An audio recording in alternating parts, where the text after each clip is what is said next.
My name is Rachel, and I'm about to tell you how my seemingly perfect marriage turned into a nightmare of lies and betrayal, and how one hidden camera changed everything. This is the story of how I discovered my husband's secret life, fought for my children, and ultimately found justice in the most unexpected way. Sometimes the truth is stranger than fiction, and sometimes technology becomes your greatest ally when the people you trust most become your enemies. 3 years ago, I thought I had everything I'd ever wanted. I was 34 years old, married to David, a successful pharmaceutical sales representative who traveled frequently for work. We lived in a beautiful suburban home with our 2 children, Emma, who was 8, and Jake, who was 6. From the outside, we looked like the perfect American family. David was charming, successful, and appeared to be a devoted husband and father. Our house was a testament to the life we had built together, a 4-bedroom colonial in one of the most desirable neighborhoods in our city, complete with a 2-car garage, landscaped gardens, and a backyard playground where Emma and Jake spent countless hours playing with neighborhood friends. The interior was carefully decorated with family photos, children's artwork, and furnishings that reflected our shared taste for comfortable elegance. I had worked hard to create a warm, welcoming home environment that supported David's demanding career while providing stability and nurturing for our children.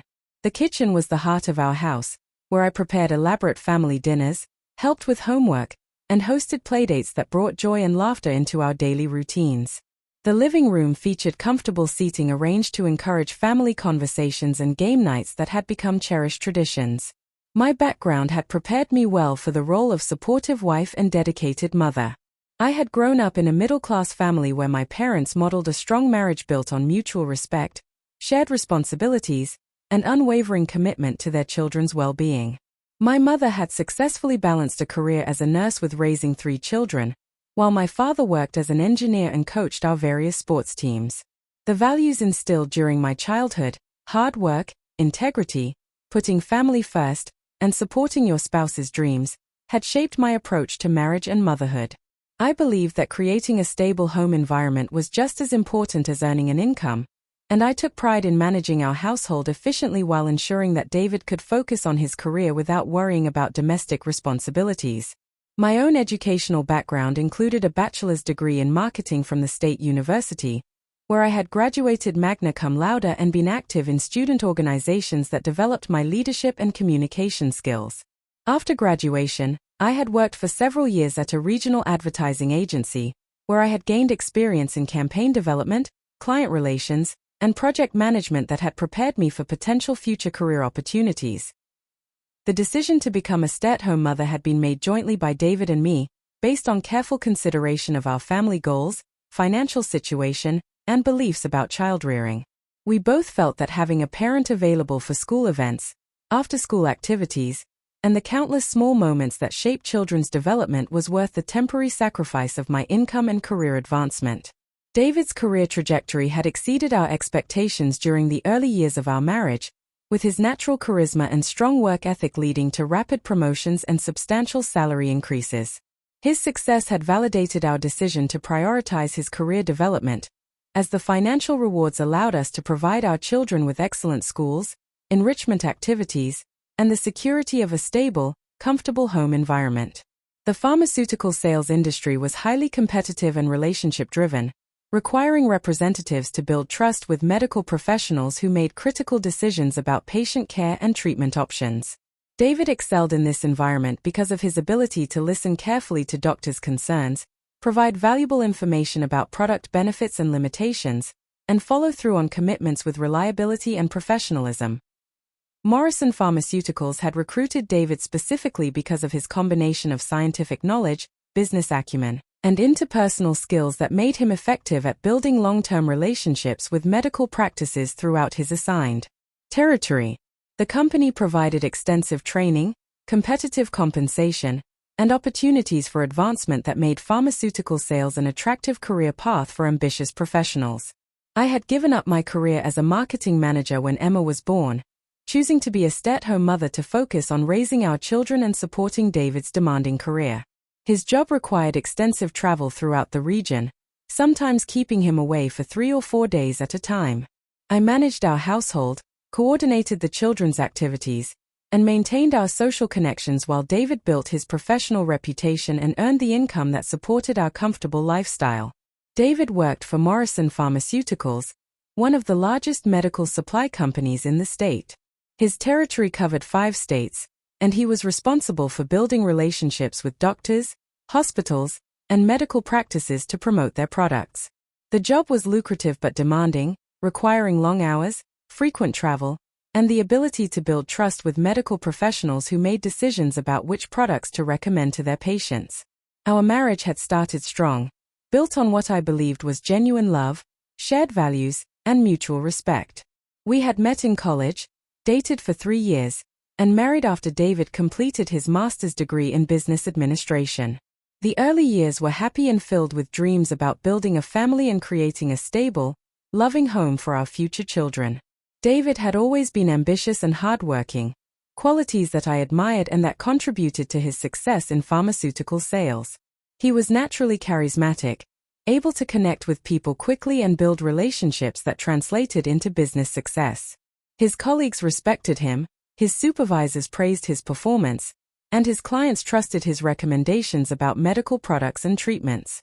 The travel demands of David's job had increased significantly over the past 2 years, as Morrison Pharmaceuticals expanded their territory assignments and expected their sales representatives to cover larger geographical areas. David would typically be on the road 2 or 3 days each week, visiting medical practices, attending conferences, and meeting with potential new clients in cities throughout his assigned region. I supported David's career demands because I understood that his success was essential for our family's financial security and future goals. We had dreams of sending our children to excellent schools, taking family vacations to places that would broaden their perspectives, and eventually buying a larger home in an even better neighborhood. These aspirations required significant income, and David's pharmaceutical sales career was our pathway to achieving them. The first signs that something was wrong began about 18 months ago, though they were so subtle that I initially dismissed them as normal changes related to work stress and the demands of David's expanded territory. He began working longer hours, taking phone calls at odd times, and seeming distracted during family conversations. When I asked about his increased work demands, he would explain that the pharmaceutical industry was becoming more competitive and that maintaining his sales numbers required additional effort and client relationship management. David started carrying his phone with him constantly, even taking it to the bathroom and keeping it by his bedside while he slept. When I commented on this behavior, he explained that important clients might need to reach him at any time and that missing calls could cost him significant sales opportunities. His explanation seemed reasonable given what I knew about his work, so I accepted it without further questioning. The business trips became more frequent and lasted longer, with David sometimes being away for 4 or 5 days at a time. He would call each evening to check in with the children and me, but these conversations became shorter and more routine, lacking the warmth and intimacy that had previously characterized our communications. When I mentioned feeling lonely or needing more support with household and parenting responsibilities, David would promise that his travel schedule would decrease once he established stronger relationships with new clients. David's behavior at home also began to change in ways that concerned me but that I struggled to articulate or understand. He seemed less interested in family activities, often distracted during dinner conversations or weekend outings with the children. When I tried to discuss this pattern with him, he would become defensive and suggest that I was being too demanding or not understanding the pressures he faced at work. Our physical relationship also changed during this period, with David showing less interest in intimacy and affection. When I brought up this concern, he attributed the change to work stress and fatigue from constant travel. He promised that once he adjusted to his expanded territory and established more efficient routines, our relationship would return to normal. I began to feel increasingly isolated and overwhelmed by the responsibilities of managing our household and raising our children with minimal support from David. The children missed their father and would ask why he was away so much, questions that I struggled to answer in ways that wouldn't worry them or create negative feelings about his work commitments. The breaking point came about 6 months ago during what should have been a routine family conversation about summer vacation plans. David seemed completely disengaged from the discussion, frequently checking his phone and giving vague responses about his availability for family activities. When Emma asked if Daddy would be able to come to her school play, David couldn't even remember what play she was talking about, despite my having mentioned it multiple times over several weeks. That evening, after the children were in bed, I confronted David about his increasing distance from our family and his apparent lack of interest in our lives. The conversation escalated into an argument where David accused me of being needy and unreasonable, claiming that I didn't appreciate the sacrifices he was making to provide for our family. He suggested that I was jealous of his professional success and trying to sabotage his career advancement. The next morning, David left for a 3-day business trip to the neighboring state without apologizing for our argument or acknowledging my concerns about our relationship. This trip was supposed to include meetings with several major medical practices and a pharmaceutical conference that would help him maintain his professional certifications and learn about new products. While David was away on that trip, I received a phone call that changed everything. Emma had forgotten her lunch money, so I called David's hotel to ask him to transfer money to my account so I could give her cash for the school cafeteria. The hotel receptionist told me that no one by David's name was registered at their facility, and that they had no record of Morrison Pharmaceuticals reserving rooms for that week. I was confused by this information and assumed there had been some mistake with the hotel reservations or that David had changed his accommodations without telling me. When I called David's cell phone to clarify the situation, he seemed flustered and irritated by my call. He claimed that his company had switched hotels at the last minute due to a pricing issue and that he was too busy with client meetings to provide detailed explanations about his travel arrangements. Something about David's response didn't feel right, but I couldn't articulate exactly what was bothering me. His explanation seemed plausible, but his tone was defensive and evasive in ways that were unusual for him. I decided to do some investigating on my own, calling several hotels in the city where David claimed to be attending meetings. None of the hotels I contacted had any record of David or Morrison Pharmaceuticals making reservations during the dates of his trip. When I called Morrison's main office and asked to speak with David's supervisor about conference logistics, I was told that there was no pharmaceutical conference scheduled in that city during that week and that David had requested personal time off for family matters.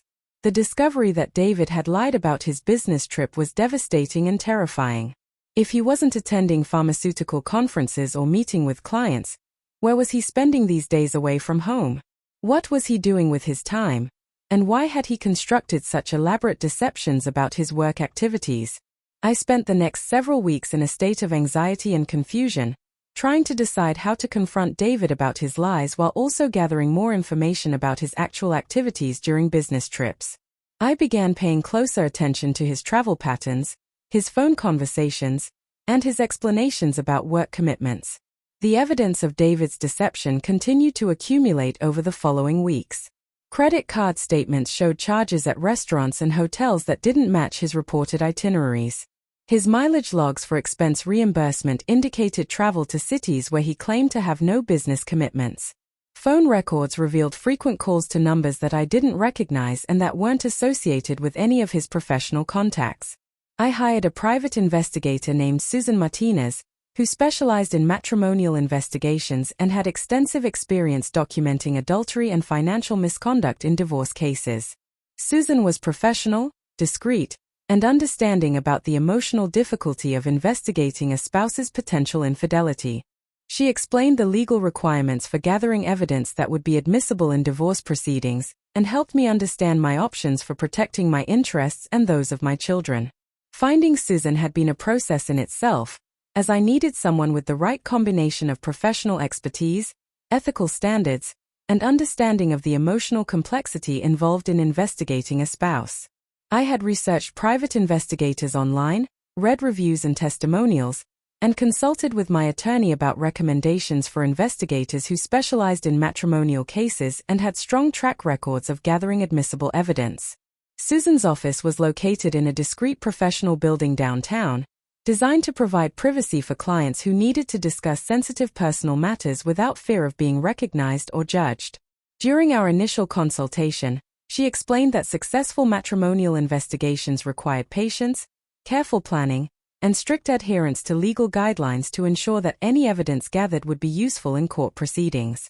The investigation process began with a comprehensive review of David's known schedule, travel patterns, and professional commitments, which helped Susan identify opportunities for surveillance and evidence gathering. She explained that modern adultery investigations often involve digital forensics, financial analysis, and traditional surveillance techniques that could document patterns of deception and misconduct. Susan's team included specialists in various aspects of investigation work, including financial analysts who could trace unusual spending patterns, digital forensics experts who could recover deleted communications, and surveillance professionals who could document meetings and activities without being detected. The comprehensive approach ensured that evidence would be gathered from multiple sources to create a complete picture of David's activities. The surveillance phase of the investigation lasted approximately 6 weeks, during which Susan's team carefully documented David's movements during his supposed business trips. They used GPS tracking devices, strategically positioned cameras, and discreet following techniques to record his actual activities without alerting him to the investigation or violating privacy laws. The financial analysis component of the investigation revealed extensive evidence of David's misuse of both company resources and family funds to support his affair. Susan's financial specialist traced credit card charges, bank transfers, and expense report submissions that showed clear patterns of deception and fraud. David had been systematically inflating his business expenses while using the excess reimbursements to pay for romantic dinners, hotel rooms, and gifts for Jennifer. The digital forensics aspect of the investigation was particularly revealing, as Susan's computer expert was able to recover deleted text messages, emails, and social media communications that documented the emotional and physical aspects of David's affair. These recovered communications included explicit discussions about their relationship, plans for future meetings, and David's complaints about our marriage and his desire to be free from family responsibilities. Susan also investigated Jennifer Walsh's background and circumstances, discovering that she was recently divorced and had been vulnerable to David's attention and promises about leaving his family to build a new life with her.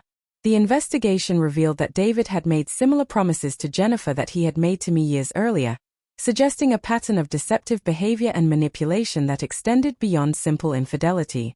The documentation that Susan's team gathered included hundreds of photographs, hours of video surveillance, detailed financial records, and recovered digital communications that created an overwhelming case for David's adultery and misconduct. The evidence was organized chronologically and categorized by type to make it easily presentable in legal proceedings and clearly demonstrate the scope and duration of his deceptive behavior. Throughout the investigation process, Susan maintained regular communication with me about the progress of the case and the evidence being gathered, while also providing emotional support and practical advice about preparing for the potential consequences of what we were discovering. She helped me understand that the investigation was not just about documenting the affair, but about protecting my legal interests and ensuring that I would have the evidence needed to achieve a fair resolution in divorce proceedings. The final investigation report that Susan prepared was comprehensive and professionally presented, including detailed timelines, financial analyses, and photographic evidence that would serve as the foundation for legal action. The report demonstrated not only that David was having an affair, but that he had been systematically lying about his activities, misusing financial resources, and violating his obligations as a husband and father. Susan's investigation confirmed my worst fears about David's activities during his supposed business trips. She documented him meeting with another woman at various hotels and restaurants, spending time at her apartment, and engaging in activities that clearly constituted an extramarital affair. The woman was identified as Jennifer Walsh, a nurse practitioner who worked at one of the medical practices in David's sales territory. The affair had apparently been ongoing for over a year, with David using his legitimate business travel as cover for spending time with Jennifer. He would schedule real client meetings to provide plausible explanations for being in certain cities, but would extend his trips to include personal time with his mistress. The elaborate lies about conferences and expanded territories were designed to justify increased travel frequency and longer absences from home. Susan's investigation also revealed financial irregularities that suggested David was using company resources and family money to support his relationship with Jennifer. He had been charging personal expenses to his corporate credit card, inflating his travel expense reports, and using our joint savings account to pay for gifts, dinners, and hotel rooms that were part of his affair rather than legitimate business activities. The emotional impact of discovering David's affair was devastating, but I also felt a sense of relief at finally understanding the cause of his changed behavior and emotional distance. The lies, the defensiveness, and the lack of intimacy all made sense once I understood that he was investing his emotional and physical energy in another relationship. I began planning for the possibility of divorce, consulting with family law attorneys about asset protection, custody arrangements, and the legal process for ending our marriage. I needed to understand my rights and options before confronting David about his affair, as I wanted to be prepared for whatever decisions needed to be made about our future. The attorney I hired, Margaret Thompson, was experienced in high-conflict divorce cases and understood the importance of thorough documentation when dealing with spouses who were willing to lie and deceive to protect their interests. She advised me to gather as much evidence as possible about David's affair and financial misconduct before revealing that I knew about his activities. Margaret also recommended that I consider installing security cameras in our home to document David's behavior and any potential threats or intimidation that might occur once he learned about my knowledge of his affair. She explained that hidden cameras could provide valuable evidence of emotional abuse, threats, or attempts to manipulate or coerce me during divorce proceedings. I decided to install a discrete security camera system that would record activity in our main living areas while being virtually invisible to anyone who wasn't specifically looking for surveillance equipment. The cameras were motion-activated and could record both video and audio, storing the footage on a secure cloud-based system that David wouldn't be able to access or delete. The security system I chose was state-of-the-art but designed for residential use, with cameras small enough to be concealed within existing home fixtures and decorations. The main camera was hidden within a decorative clock on the living room mantel, positioned to capture conversations and activities in our primary family gathering space. Additional cameras were discreetly placed in the kitchen, dining room, and home office where David conducted business calls and managed his travel arrangements. The installation process required careful planning to ensure that the cameras would be effectively hidden while still providing clear audio and video recording capabilities. I worked with a security specialist who understood the legal requirements for residential surveillance and could ensure that the system would be admissible as evidence in legal proceedings. The cameras were connected to a wireless network that uploaded all recordings to a secure cloud storage system that could be accessed remotely but not detected through our home internet usage. The motion-activated recording system was sophisticated enough to distinguish between routine household activity and significant events that might be legally relevant. The cameras would begin recording when people entered the monitored areas and would continue until several minutes after the last detected movement, ensuring that complete conversations and interactions would be captured without creating excessive amounts of irrelevant footage. The audio recording capabilities of the system were particularly important, as Margaret had explained that David's words and admissions would be more powerful evidence than visual documentation alone. The cameras were equipped with sensitive microphones that could capture conversations throughout the monitored rooms, even when people were speaking in normal conversational tones rather than raising their voices. The cloud storage system was configured with multiple layers of security to prevent unauthorized access or deletion of recorded footage. Each video file was automatically time-stamped, encrypted, and backed up to multiple servers to ensure that evidence would be preserved even if David discovered the surveillance system and attempted to destroy or manipulate the recordings. The camera installation proved to be one of the most important decisions I made during this entire ordeal. Within weeks of setting up the surveillance system, I captured footage that would fundamentally change the trajectory of our divorce case and protect my children from David's manipulative behavior. The first significant footage captured by the hidden cameras occurred just 3 days after the system was activated, when David brought Jennifer to our house during school hours while I was at a doctor's appointment. The cameras recorded them entering through the front door, engaging in intimate conversation in our living room, and eventually moving to our bedroom where they engaged in sexual activity that was both emotionally devastating and legally significant. The audio from this encounter included David's explicit complaints about our marriage, his descriptions of me as boring and demanding, and his promises to Jennifer about their future together once he obtained a divorce. He discussed his strategies for minimizing financial settlements and custody arrangements, revealing his true intentions toward our children and his callous disregard for their emotional well-being. Over the following weeks, the cameras captured multiple instances of David's deceptive and manipulative behavior that provided crucial evidence for our legal case. The footage documented him coaching Emma and Jake to make negative statements about me, promising them special privileges if they express preferences for living with him, and telling them lies about my motivations for seeking divorce. One particularly damaging recording captured David on a phone call with his attorney, discussing strategies for portraying me as mentally unstable and financially irresponsible. He bragged about his ability to manipulate family court proceedings and expressed confidence that his income and professional status would guarantee him primary custody of our children regardless of his misconduct. The cameras also recorded David's attempts to hide assets and manipulate financial records in preparation for divorce proceedings. The footage showed him moving documents, making secretive phone calls about bank accounts, and discussing with Jennifer ways to conceal income and assets that should have been disclosed during the divorce process. Perhaps most importantly, the surveillance system captured David's threats and intimidation tactics when he realized that I was serious about pursuing divorce. The recordings documented his verbal abuse, his attempts to isolate me from friends and family, and his explicit threats about what he would do to punish me for challenging his authority and exposing his affair. The quality of the video and audio recordings was excellent, providing clear documentation of David's words and actions that would be impossible to deny or explain away in court. The timestamps and metadata associated with each recording established an irrefutable timeline of events that correlated with other evidence gathered during the investigation.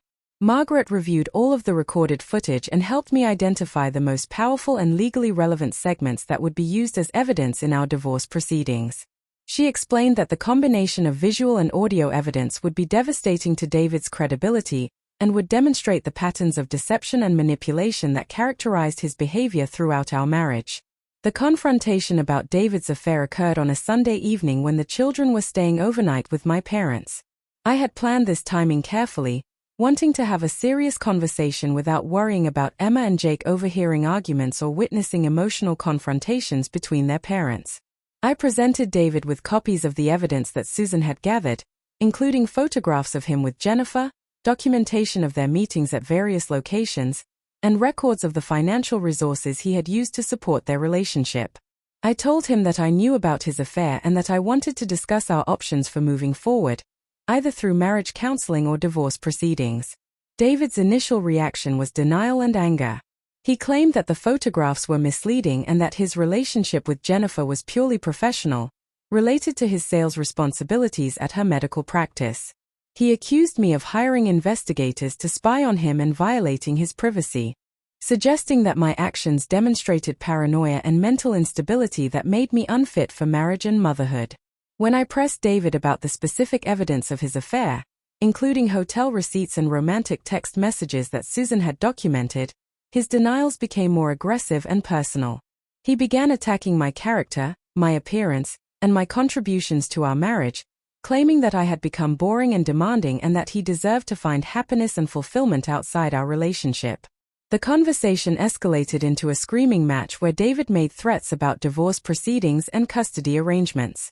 He claimed that he would fight for full custody of our children, arguing that I was mentally unstable and financially incompetent. He threatened to ensure that I received minimal financial support and would be forced to find employment despite having been out of the workforce for 8 years. David's threats were designed to intimidate and control me, making me too afraid to pursue divorce proceedings that would expose his affair and protect my interests. He seemed confident that his income and professional status would give him advantages in custody disputes and that my role as a stay-at-home mother would be viewed negatively by family court judges. What David didn't realize was that his threats and abusive language were being recorded by the hidden cameras I had installed throughout our house. The surveillance system captured not only his admissions about the affair but also his attempts to intimidate me and his expressed intentions to manipulate custody proceedings to punish me for discovering his infidelity. Over the following weeks, David's behavior became increasingly erratic and controlling as he realized that I was serious about pursuing divorce. He began monitoring my activities, checking my phone and computer usage, and questioning me about my conversations with friends and family members. He seemed to believe that he could pressure me into abandoning divorce proceedings by making my daily life miserable and isolating me from potential sources of support.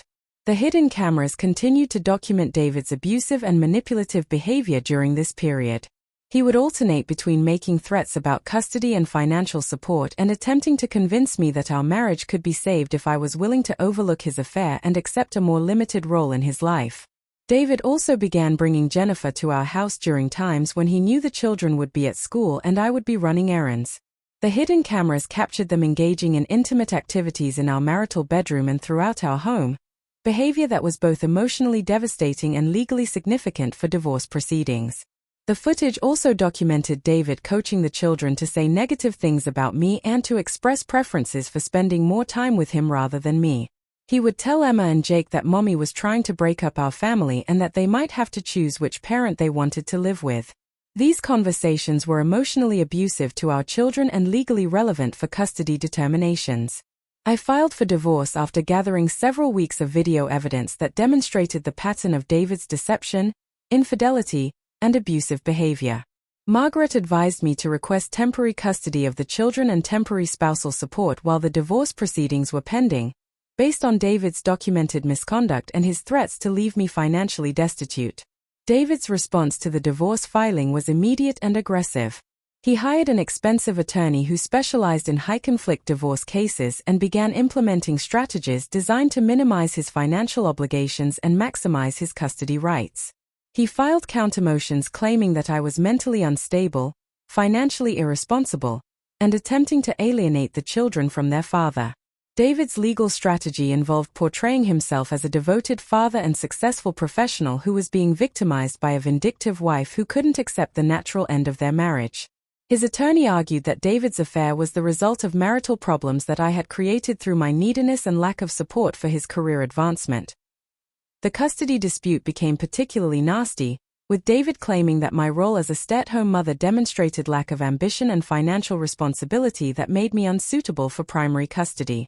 He argued that his income and professional stability made him the better choice for the children's primary residence, and that I should be limited to weekend visitation and minimal decision-making authority. David's demands during divorce negotiations were outrageous and clearly designed to punish me for discovering his affair and filing for divorce. He wanted to keep our house, claiming that his income had paid for it and that his name was on the mortgage. He demanded primary custody of the children, arguing that his financial resources would provide them with better opportunities and stability. Most insulting was David's proposal for spousal support, which would have provided me with barely enough money to rent a small apartment and cover basic living expenses. He claimed that 8 years out of the workforce had been my choice rather than a mutual decision to prioritize our children's needs, and that I should bear the consequences of that decision by quickly finding employment to support myself. The preliminary hearings in our divorce case were contentious and emotionally draining, with David's attorney painting me as a vengeful wife who was trying to destroy her husband's career and relationship with his children. They presented their case as if David's affair was a minor indiscretion that had been blown out of proportion by my jealousy and possessiveness. Margaret knew that our strongest evidence was the hidden camera footage that documented David's true character and intentions, but she was strategic about when and how to introduce this evidence to the court. She wanted to allow David's attorney to commit to specific arguments and characterizations before revealing the video evidence that would contradict their claims. The turning point in our case came during a custody hearing where David testified about his love for our children and his commitment to being an active, involved father. He claimed that his business travel was necessary for providing financial support, but that he always prioritized family time and children's activities when he was home.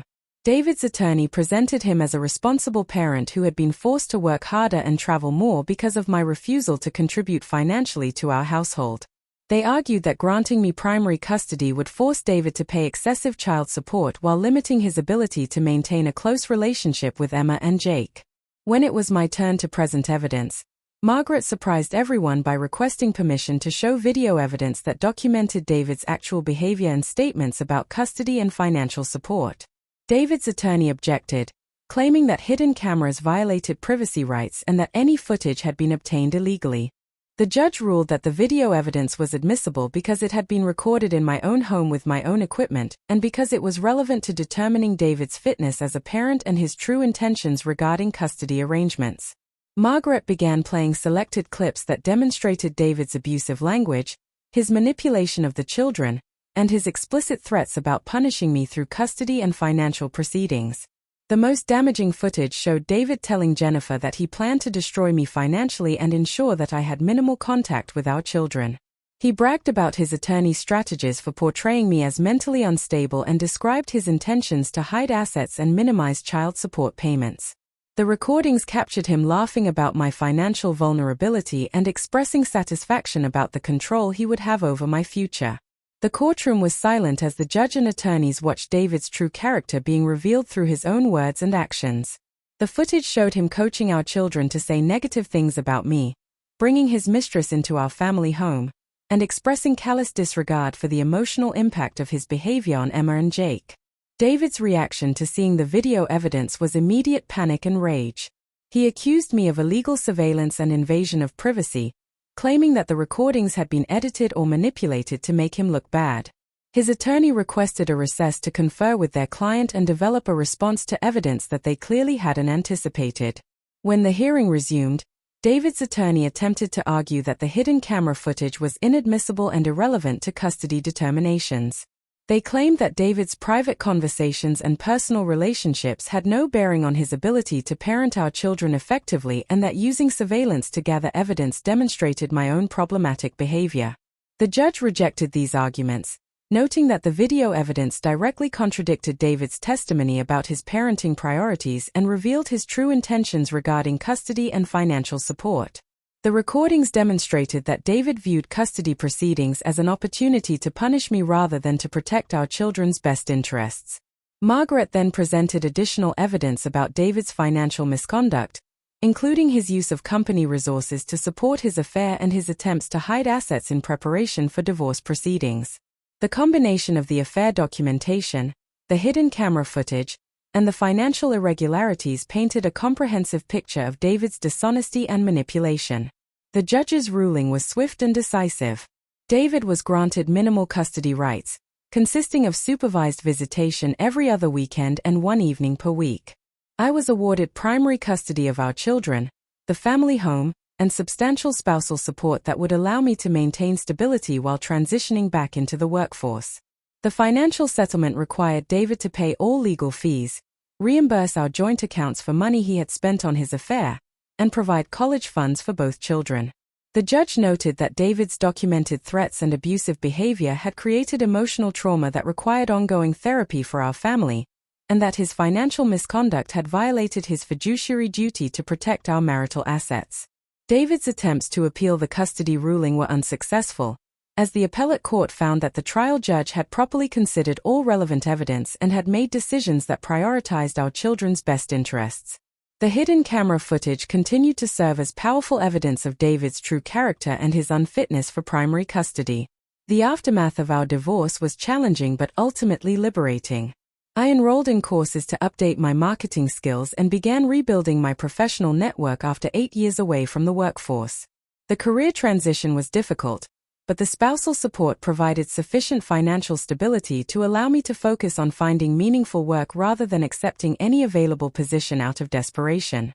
The process of re-entering the workforce after 8 years as a stay-at-home mother required significant effort and strategic planning.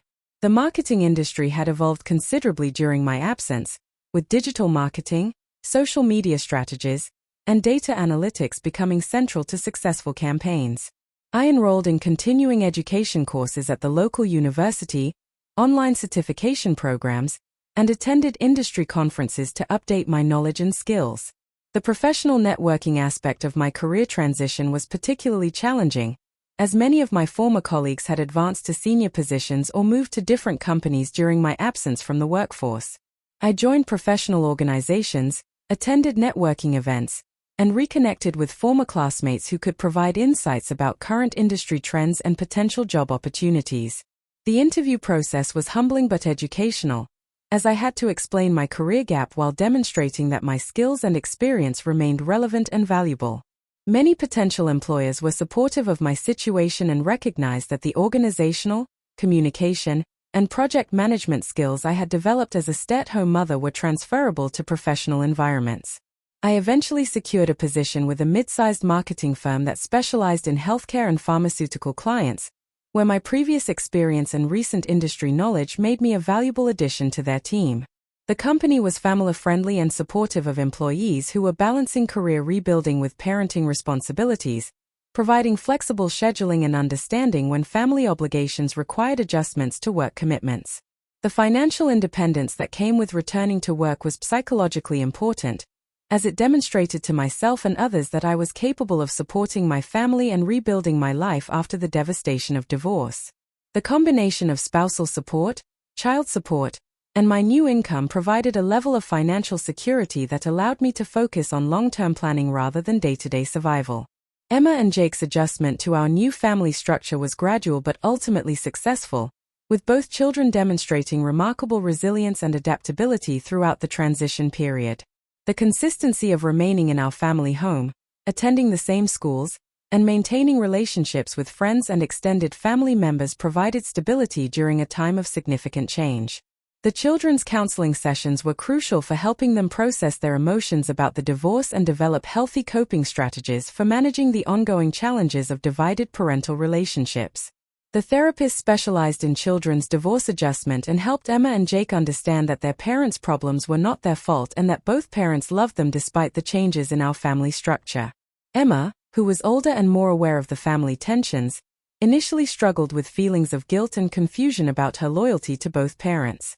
The counseling helped her understand that she didn't need to choose sides or protect either parent's feelings, and that her job was simply to be a child who was loved and supported by both parents in different ways. Jake's adjustment was complicated by his young age and limited understanding of the adult issues that had led to the divorce.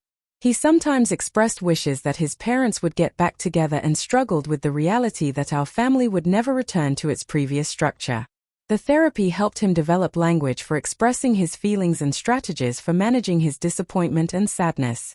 The supervised visitation arrangements for David's time with the children were initially awkward and artificial, but they served the important purpose of ensuring that his interactions with Emma and Jake were appropriate and focused on their well-being rather than his own agenda. The court-appointed supervisor was a trained professional who specialized in high-conflict divorce situations and understood how to facilitate healthy parent-child interactions while documenting any concerning behavior. Over time, David's relationship with our children evolved as he was forced to confront the consequences of his behavior and accept the limitations that the court had imposed on his parental rights. The structured visitation schedule required him to prioritize his time with Emma and Jake rather than treating them as secondary considerations in his life, and the supervision ensured that his interactions were appropriate and constructive. The financial consequences of the divorce settlement were significant for David, as he was required to maintain 2 households while paying substantial spousal and child support. The reimbursement requirements for money he had spent on his affair, combined with legal fees and the loss of assets in the property division, created financial stress that forced him to reassess his lifestyle and spending habits. David's relationship with Jennifer Walsh ultimately ended within 6 months of our divorce being finalized, apparently unable to survive the reality of his reduced financial circumstances and the public exposure of their affair. The stress of legal proceedings, family court appearances, and community judgment had taken its toll on their relationship, revealing that their connection had been based more on excitement and secrecy than on genuine compatibility and shared values. The employment consequences for David were also significant, as Morrison Pharmaceuticals conducted an internal investigation into his misuse of company resources and violation of professional ethics standards. The pharmaceutical industry maintains strict standards for employee conduct, particularly regarding relationships with healthcare professionals, and David's affair with a nurse practitioner in his sales territory constituted a serious breach of professional boundaries. David was ultimately terminated from his position at Morrison Pharmaceuticals and faced difficulty finding comparable employment in the pharmaceutical industry due to the nature of his misconduct and the potential liability issues his behavior created for employers. He eventually found work with a smaller medical supply company at a significantly reduced salary and with limited opportunities for advancement or territory expansion. The impact on David's professional reputation extended beyond his immediate employment situation, as the pharmaceutical sales industry was relatively small and interconnected, with news of professional misconduct spreading quickly through professional networks. His ability to rebuild his career was hampered by his damaged reputation and the loss of professional relationships that had taken years to develop. The hidden camera footage that had been so crucial in our divorce proceedings continued to serve as protection against any future attempts by David to violate custody agreements or engage in harassment or intimidation. The documented evidence of his manipulative and abusive behavior provided a clear record that could be referenced if any new legal issues arose regarding our children or our ongoing co-parenting relationship. The technology aspects of our case became a talking point in legal circles, as the use of hidden cameras in matrimonial cases was still relatively new and the admissibility of such evidence was being established through precedent-setting cases like ours. Margaret was invited to speak at legal conferences about the effective use of surveillance evidence in family law proceedings and the importance of proper documentation in high-conflict divorce cases. The story of our divorce and the role of hidden camera evidence became a source of inspiration and practical guidance for other women facing similar challenges with deceptive or abusive spouses.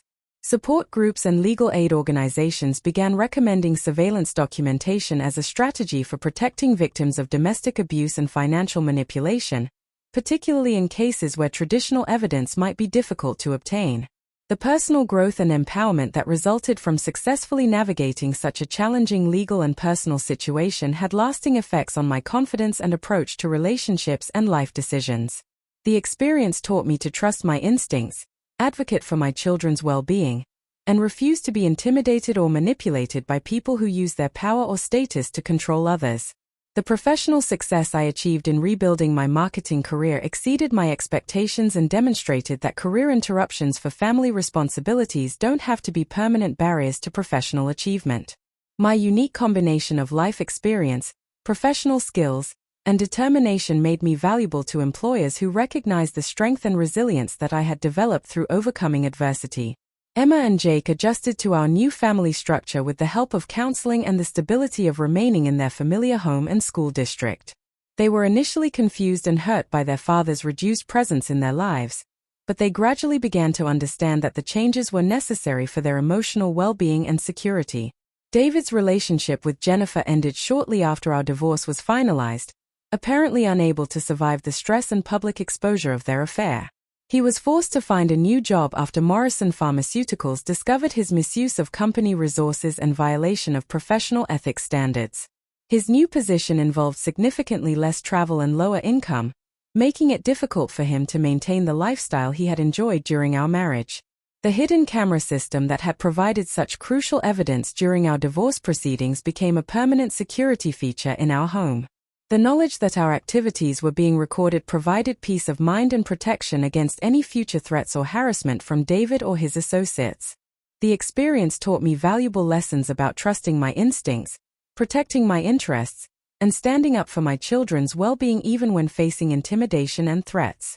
David's attempts to control and manipulate me through fear had ultimately backfired, as the evidence of his true character became the foundation for legal decisions that protected our family's future.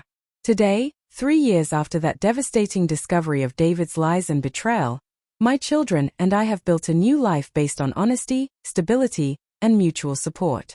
Emma and Jake are thriving in school and their extracurricular activities, surrounded by friends and family members who provide love and encouragement for their growth and development. I've successfully re-established my career in marketing, working for a company that values work-life balance and supports employees who are rebuilding their professional lives after major life transitions. The skills I developed as a stay-at-home mother, time management, multitasking, problem-solving, and communication, have proven to be valuable assets in my professional role. The financial security provided by our divorce settlement has allowed me to focus on creating opportunities for my children rather than simply surviving day to day. Emma is excelling in her art classes and has expressed interest in pursuing graphic design as a potential career.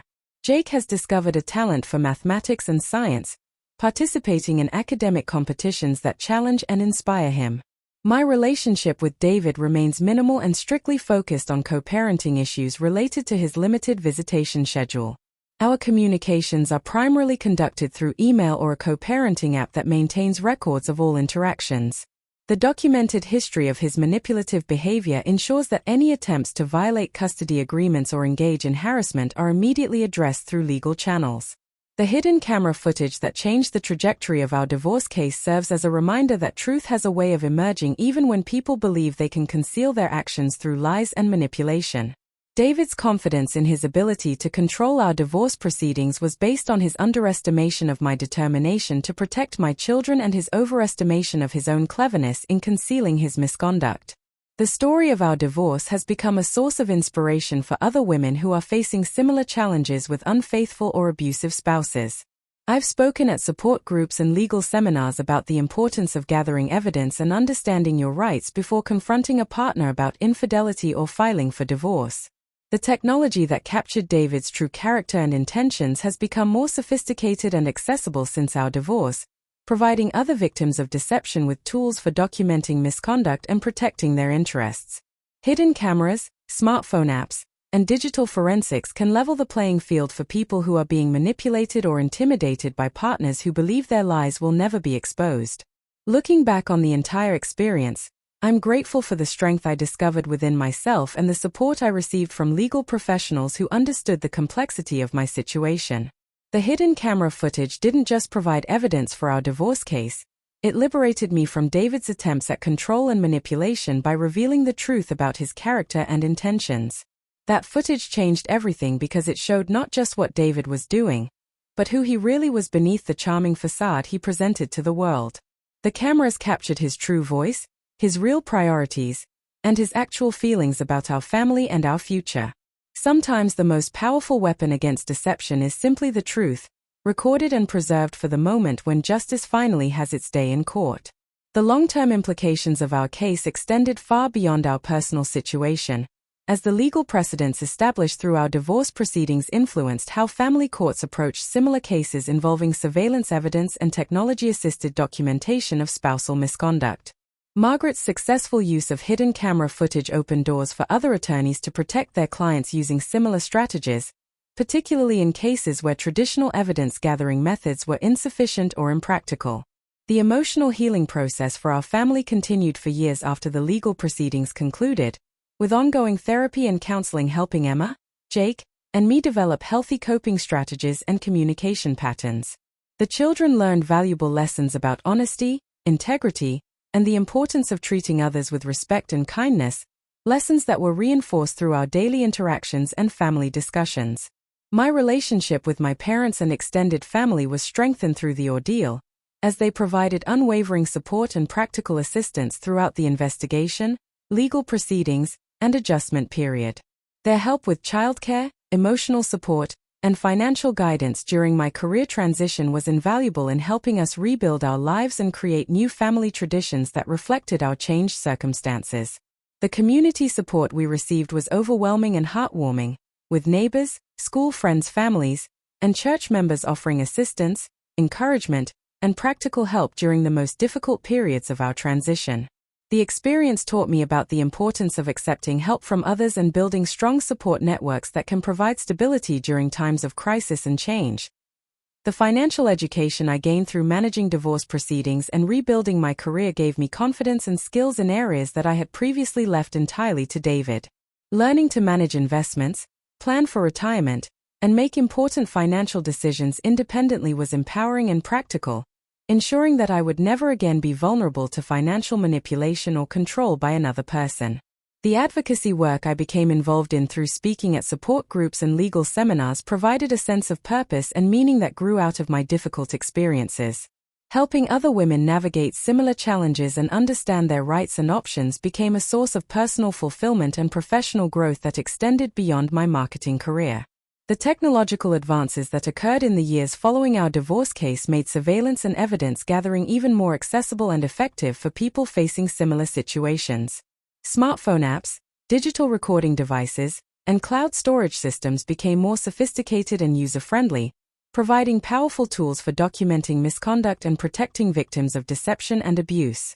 The legal landscape continued to evolve as more cases involving digital evidence and surveillance documentation established clearer guidelines for admissibility and proper use of technology in family law proceedings. The precedents set by cases like ours helped protect future victims while ensuring that privacy rights and legal standards were appropriately maintained. Today, Emma is a confident teenager who excels in her studies and has developed strong leadership skills through participation in student government and community service activities. She has processed her parents' divorce in healthy ways and maintains appropriate relationships with both parents while understanding the importance of honesty and integrity in all relationships. Jake has grown into a thoughtful and resilient young man who has learned valuable lessons about standing up for what is right and protecting the people you love. His academic achievements and athletic participation demonstrate his ability to channel his energy and emotions into positive activities that build character and confidence. The house where we live remains a source of stability and comfort, filled with new memories and traditions that reflect our growth and healing as a family. The hidden camera system was eventually removed once legal proceedings concluded and David's behavior stabilized, but the knowledge that we had the ability to protect ourselves provided lasting confidence and peace of mind. My current relationship with a colleague from the marketing firm where I work has developed slowly and thoughtfully, built on foundations of mutual respect, shared values, and complete honesty about our past experiences and future goals. The lessons I learned about recognizing authentic character and healthy relationship patterns have made me a better partner and have created the possibility for genuine happiness and companionship. The professional recognition I received for my successful career rebuilding led to speaking opportunities at conferences for women re-entering the workforce, where I share strategies for overcoming challenges and building confidence after major life transitions. These speaking engagements have become sources of personal satisfaction and professional development that complement my marketing work. The financial security and independence I achieved through the divorce settlement and career rebuilding have allowed me to plan for Emma's and Jake's college educations, save for retirement, and contribute to causes that support other families facing similar challenges. The ability to be generous with others while maintaining my own security represents a level of stability and success that I had never imagined possible during the darkest periods of our ordeal. Looking back on the entire experience, I recognize that discovering David's deception and having the courage to use technology to document his true character were necessary steps in protecting my children and rebuilding our lives on foundations of honesty and integrity. The hidden cameras didn't create the problems in our marriage, they simply revealed the truth about what was really happening beneath the surface of our seemingly perfect family life. The story of our divorce and the role of surveillance evidence continues to inspire and guide other families facing similar challenges, demonstrating that truth and justice can prevail even when facing powerful adversaries who believe their lies and manipulations will never be exposed. Technology has become a great equalizer in legal proceedings, allowing ordinary people to gather evidence and protect themselves against those who would otherwise be able to conceal their misconduct through charm, wealth, or professional status. That hidden camera footage changed everything for our family because it provided irrefutable evidence of David's true character and intentions, evidence that protected our children and ensured that justice was served in our legal proceedings.